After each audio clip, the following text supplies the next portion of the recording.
Forbes മാസികയുടെ 2025 ലോക കോടീശ്വരന്മാരുടെ പട്ടിക ആഗോള സാമ്പത്തിക രംഗത്തെ മാറ്റങ്ങളുടെയും വളർച്ചയുടെയും വ്യക്തമായ സൂചന നൽകുന്നു. ഈ വർഷത്തെ പട്ടികയിൽ പതിവ് പോലെ സാങ്കേതികവിദ്യ ഭീമന്മാർ ആധിപത്യം തുടരുമ്പോൾ അതിവേഗം വളരുന്ന ഇന്ത്യൻ സമ്പദ്വ്യവസ്ഥയുടെ പ്രതിഫലനമായി കൂടുതൽ ഇന്ത്യൻ വ്യവസായികൾ ഇടം നേടി. മലയാളികൾക്കിടയിലെ പ്രമുഖനായ എം.എ. യൂസഫ് അലിയുടെ നേട്ടവും ഈ പട്ടികയെ ശ്രദ്ധേയമാക്കുന്നു. പതിവ് പോലെ ലോക കോടീശ്വരന്മാരുടെ പട്ടികയിൽ ഒന്നാം സ്ഥാനം നിലനിർത്തിക്കൊണ്ട് എലോൺ മസ്ക് തന്റെ സാമ്പത്തിക ആധിപത്യം ഉറപ്പിച്ചു. $342 ബില്യൺ ആസ്തിയോടെ ടെസ്ല സ്പേസ് എക്സ്, അതായത് മുമ്പത്തെ ട്വിറ്റർ, തന്റെ കമ്പനികളിലൂടെ അദ്ദേഹം ലോക സമ്പദ് വ്യവസ്ഥയെ തന്നെ മാറ്റിമറിക്കുകയാണ്. സമീപകാലത്ത് ടെസ്ലയുടെ ഓഹരി വിലയിൽ ചില ഏറ്റക്കുറച്ചിലുകൾ ഉണ്ടായിരുന്നെങ്കിലും ബഹിരാകാശ പരിവേഷണ രംഗത്തും ഇലക്ട്രിക് വാഹന നിർമ്മാണത്തിലും അദ്ദേഹം നടത്തിയ വിപ്ലവകരമായ മാറ്റങ്ങൾ മസ്കിനെ ഒന്നാം സ്ഥാനത്ത് നിലനിർത്താൻ സഹായിച്ചു. മസ്കിന്റെ വിജയം കേവലം സാമ്പത്തിക നേട്ടം മാത്രമല്ല, മറിച്ച് മാനവരാശിയുടെ ഭാവിക്ക് ദിശാബോധം നൽകാൻ കഴിയുന്ന സംരംഭങ്ങൾ സൃഷ്ടിച്ചതിന്റെ പ്രതിഫലനം കൂടിയാണ്. ചൊവ്വായിൽ മനുഷ്യവാസത്തിനുള്ള സാധ്യതകൾ തേടുന്ന സ്പേസ് എക്സും ലോകത്തെ കാർബൺ രഹിത ഊർജ്ജത്തിലേക്ക് നയിക്കുന്ന ടെസ്ലയും സമൂഹമാധ്യമ രംഗത്തെ മാറ്റിയെഴുതാൻ ശ്രമിക്കുന്ന എക്സും അദ്ദേഹത്തിന്റെ ദീർഘകാല വീക്ഷണത്തിന്റെ ഉദാഹരണങ്ങളാണ്. മസ്കിന് തൊട്ടു പിന്നിൽ മെറ്റ സിഇഒ മാർക്ക് സക്കർബർഗും ആമസോൺ സ്ഥാപകൻ ജെഫ് ബെസോസും ഒറാക്കിൾ സ്ഥാപകൻ ലാറി എലിസൺ തുടങ്ങിയവരുടെ സാന്നിധ്യം ആഗോള സാമ്പത്തിക രംഗം ടെക്നോളജിയുടെ കൈകളിലാണെന്ന് അടിവരയിടുന്നു. ഫോബ്സ് പട്ടികയിൽ ഇത്തവണ 205 ഇന്ത്യൻ കോടീശ്വരന്മാരാണ് ഇടം നേടിയത്. ഇത് മുൻ വർഷങ്ങളെക്കാൾ ഉയർന്ന സംഖ്യയാണ്. ചൈനയെ പിന്തള്ളി ലോകത്തിലെ മൂന്നാമത്തെ വലിയ സമ്പദ് വ്യവസ്ഥയായി മാറാൻ ഇന്ത്യ നടത്തിയ മുന്നേറ്റത്തിന്റെ വ്യക്തമായ സൂചനയാണിത്. ഇന്ത്യയിൽ നിന്നുള്ളവരുടെ കൂട്ടത്തിൽ Reliance industries chairman Mukesh Ambani തന്നെയാണ് ഒന്നാം സ്ഥാനത്ത്. $92.5 ബില്യൺ ആസ്തിയോടെ ആഗോള പട്ടികയിൽ 18ാം സ്ഥാനത്താണ് അദ്ദേഹം. പെട്രോ കെമിക്കൽസ് തുടങ്ങിയ വിവിധ മേഖലകളിൽ റിലയൻസ് ഗ്രൂപ്പിന്റെ വൈവിധ്യമാർന്ന ബിസിനസ് സംരംഭങ്ങളാണ് അംബാനിയുടെ ഈ വിജയത്തിന് പിന്നിൽ.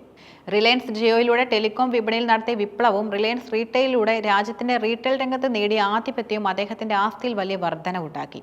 മുകേഷ് അംബാനിക്ക് പിന്നിൽ ഗൗതം അദാനി, സാവിത്രി ജിൻഡാൽ, ശിവ് നടാർ തുടങ്ങിയ പ്രമുഖരും ഇടം നേടിയത് ഇന്ത്യയുടെ വ്യവസായ മേഖലയുടെ വളർച്ചയുടെ പ്രതിഫലനമാണ്. ലോക കോടീശ്വരന്മാരുടെ പട്ടികയിൽ ഇടം പിടിച്ച മലയാളി വ്യവസായികൾ കേരളത്തിന്റെ വ്യവസായിക വൈഭവത്തെയാണ് സൂചിപ്പിക്കുന്നത്. Lulu group chairman MA. യൂസഫ് അലി $550 കോടി ആസ്തിയോടെ ഈ പട്ടികയിൽ ഏറ്റവും സമ്പന്നനായ മലയാളിയായി. ആഗോളതലത്തിൽ 639ാം സ്ഥാനത്തും ഇന്ത്യക്കാരുടെ പട്ടികയിൽ 32ാം സ്ഥാനത്തും അദ്ദേഹം ഇടം നേടി. ഗൾഫ് രാജ്യങ്ങളിൽ റീറ്റെയിൽ രംഗത്ത് അദ്ദേഹം സ്ഥാപിച്ച ലുലു ഗ്രൂപ്പ് മലയാളികൾക്ക് വലിയ അഭിമാനമാണ്. ലുലു മാളുകൾ ഗൾഫ് രാജ്യങ്ങളിൽ മാത്രമല്ല, ഇന്ത്യയിലെ നഗരങ്ങളിലും വലിയ സാമ്പത്തിക കേന്ദ്രങ്ങളായി മാറിയിട്ടുണ്ട്. യൂസഫ് അലിക്ക് പുറമെ മറ്റ് പല മലയാളി വ്യവസായികളും ഈ പട്ടികയിൽ ഇടം പിടിച്ചിട്ടുണ്ട്.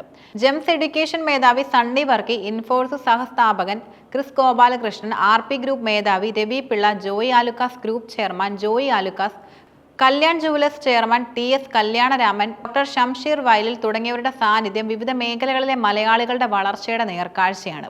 ഇവരെല്ലാം പ്രവാസി വ്യവസായികളാണെന്ന നിലയിൽ ഗൾഫ് രാജ്യങ്ങളെയും മറ്റ് വിദേശ രാജ്യങ്ങളെയും പ്രവർത്തന മണ്ഡലമാക്കി വിജയം വരിച്ചവരാണ്. ഈ വർഷം ലോകത്ത് 3028 ശതകോടീശ്വരന്മാരാണുള്ളത്. ഇതിൽ 902 പേരുമായി അമേരിക്ക ഒന്നാമതും 516 പേരുമായി ചൈന രണ്ടാമതും 205 പേരുമായി ഇന്ത്യ മൂന്നാമതും നിൽക്കുന്നു. ഈ കണക്കുകൾ സാമ്പത്തിക വളർച്ചയുടെ വ്യവസായ വികസനത്തിന്റെയും കേന്ദ്രങ്ങൾ എവിടെയാണെന്ന് വ്യക്തമാക്കുന്നു. ഇപ്പോൾ ലോകത്തിന്റെ സാമ്പത്തിക ശക്തിയായി നിലകൊള്ളുന്നു. സാങ്കേതികവിദ്യ, ധനകാര്യം, ആരോഗ്യ സംരക്ഷണം തുടങ്ങിയ മേഖലകളിലെ അധികായന്മാർ അമേരിക്കയിലാണ്. അതിവേഗ വ്യവസായവൽക്കരണം, സാങ്കേതിക മുന്നേറ്റവും വഴി ചൈന ലോകത്തിലെ രണ്ടാമത്തെ വലിയ കോടീശ്വര രാജ്യമായി മാറി. ഇന്ത്യയുടെ ഡിജിറ്റൽ വിപ്ലവവും സ്റ്റാർട്ടപ്പ് സംസ്കാരവും പുതിയ സംരംഭങ്ങൾ വഴി തുറന്നു. ഇത് കോടീശ്വരന്മാരുടെ എണ്ണത്തിലും വർധനവുണ്ടാക്കി. ഈ പട്ടികകൾ ഓഹരി വിപണികളിലെയും ആഗോള സമ്പദ് വ്യവസ്ഥയിലെ മാറ്റങ്ങൾക്കനുസരിച്ച് വ്യത്യാസപ്പെടാം. എന്നാൽ ഇത് കേവലം ഒരു സാമ്പത്തിക റിപ്പോർട്ട് മാത്രമല്ല, ഇതൊരു വ്യക്തിയുടെ ബിസിനസ് വൈഭവത്തെയും കഠിനാധ്വാനത്തെയും സാഹസികതയും പ്രതിഫലിപ്പിക്കുന്നു. അത്ഭുതകരമായ നേട്ടങ്ങൾ കൈവരിച്ച ഈ കോടീശ്വരന്മാർ ലോകമെമ്പാടുമുള്ള വളർന്നുവരുന്ന സംരംഭകർക്ക് വലിയ പ്രചോദനമാണ്. കൂടാതെ ഈ പട്ടികകൾ ഒരു രാജ്യത്തിന്റെ സാമ്പത്തിക വികസനത്തിന്റെ നിർണായക സൂചകങ്ങളായി കണക്കാക്കപ്പെടുന്നു. ഇന്ത്യ പോലുള്ള രാജ്യങ്ങൾ തങ്ങളുടെ സാമ്പത്തിക ശക്തി ലോകത്തിന് മുന്നിൽ പ്രകടമാക്കാൻ ഈ പട്ടികകളെ ഉപയോഗിക്കുന്നുണ്ട്. മലയാളിയെ സംബന്ധിച്ചിടത്തോളം ഈ പട്ടികയിൽ ഇടം നേടിയ വ്യവസായികൾ പ്രവാസി സമൂഹത്തിന്റെ ശക്തിയും സാമ്പത്തിക സംഭാവനകളും വിളിച്ചോതുന്നു. ഈ നേട്ടങ്ങൾ കേരളത്തിന്റെ സമ്പദ് വ്യവസ്ഥയ്ക്കും സാമൂഹിക വികസനത്തിനും വലിയ സംഭാവനകൾ നൽകുന്നുമുണ്ട്.